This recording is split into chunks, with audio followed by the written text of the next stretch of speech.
Hey everyone, want to stick with us versus herd. If it's your first time here, like the content, hit subscribe. If you want to get notifications from when we post videos, tap the bell.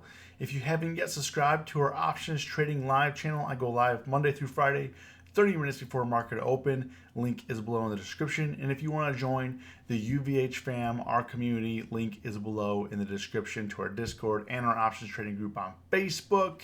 If you're here and you think the market is going to be red or green, comment below. Let me know what your thoughts are. And do me the favor, hit the like button. I would really appreciate it. YouTube algorithm really loves when you hit the like button. So it really helps me out. If you could do anything, just hit that like button. I really appreciate it. But getting into it right now, S&P up 11, NASDAQ up 57, Dow's up 109. We do have oil right now. The June contracts are down 8% right now. So things are moving a little bit here. Had kind of a rocky open to the options.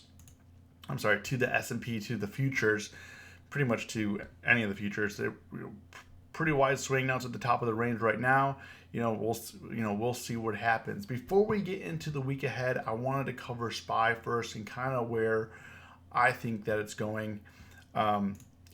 This week is going to be rather interesting. A lot of reports. We got the Fed this week, tons and tons and tons of earnings. Tech is on deck this week, so it's gonna be crazy. So last week, SPY pretty much closed flat from where it opened at. It opened up on this candle here at like 280, 282, 283, and it closed at like 283. 282 and some change. So basically 283. Closed flat. And if you can see here right now, the 10-day and the 50-day are about to cross. So we're going to see some explosion to the upside or to the downside. So the question is, will earnings be enough to push us up, or is it going to push us down? I think that, in my personal opinion, I think that tech earnings are probably going to be pretty solid for the most part, but there's a lot of data coming out that is going to be bad. So, what does the market care about? What does the market care about? Now, before we get into the actual data for the week, White House economic advisor Kevin Hassett says unemployment will approach the Great Depression levels. I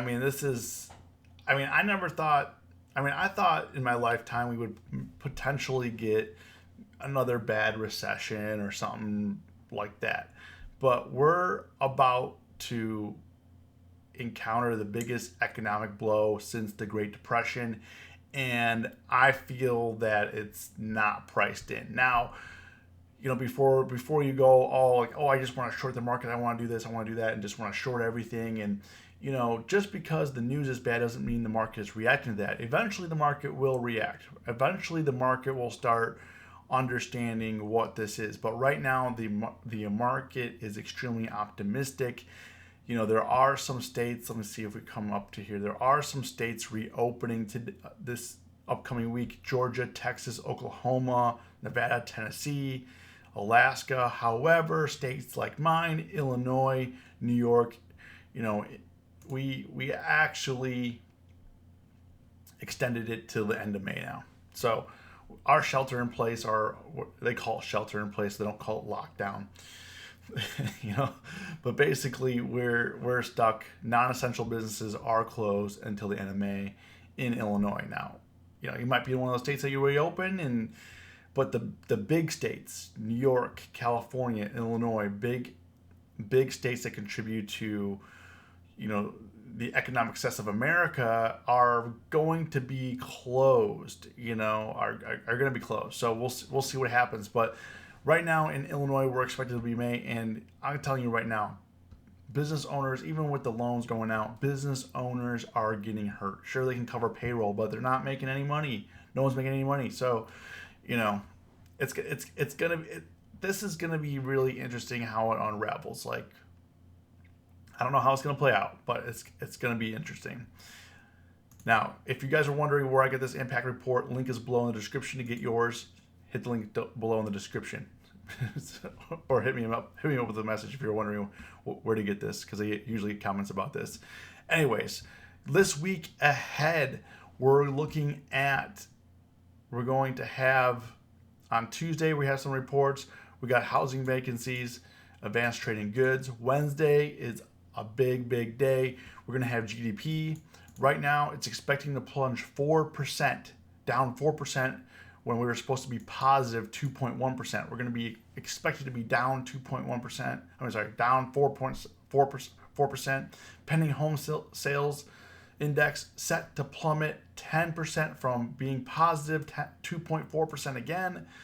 Crude oil inventories also on Wednesday, and probably the most important thing of them all, the Fed's making their announcements whether they're going to make a rate cut or not. They're expected to hold at 0.25%, and we also have the Jerome Powell Fed press conference. So, we got a pretty busy week here.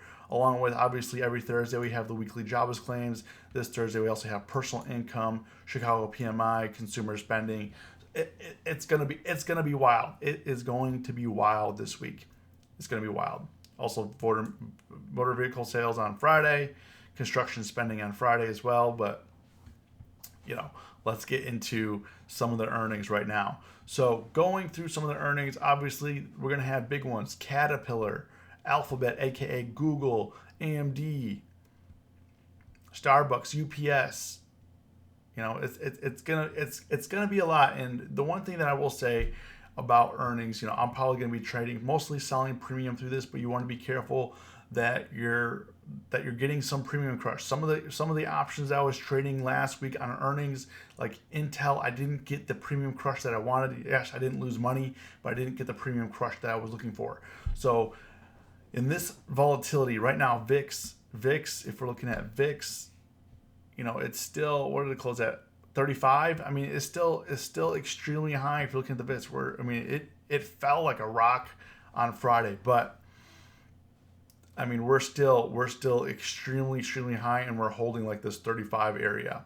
Man, that really fell through on Friday. But I mean, anything above 30 is still, don't kid yourself. Don't get, there's still a lot of volatility here. We could easily shoot back up to 40. I mean, there's gonna be a lot of things that happen this week.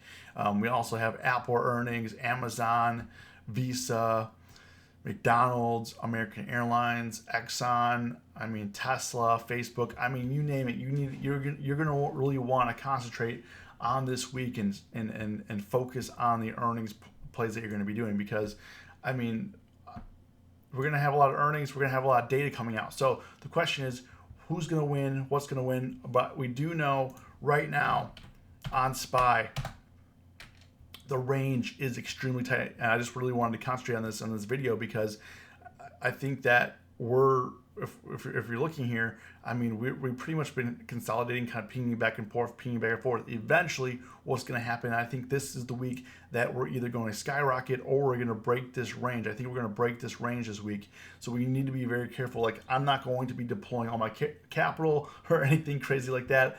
I'm going to be playing it slow, playing it low, and just taking it one trade at a time. That's all we can do. Right now I am short SPY, I am short IWM. So I'm short the Russell, I'm short S&P. Very small positions, because I thought maybe we were going to gap down on Monday, kind of pre-earnings. I mean, maybe we still will. It's still kind of early. We're only up a little bit here. We're up 0.5%, which, and in this climate, I mean, we could easily drop that instantly. So, it's going to be interesting to see what happens here. If you guys watch this video to the end, comment below, watch to the end, hit the like button. As always, stay safe, stay green. It's us versus herd.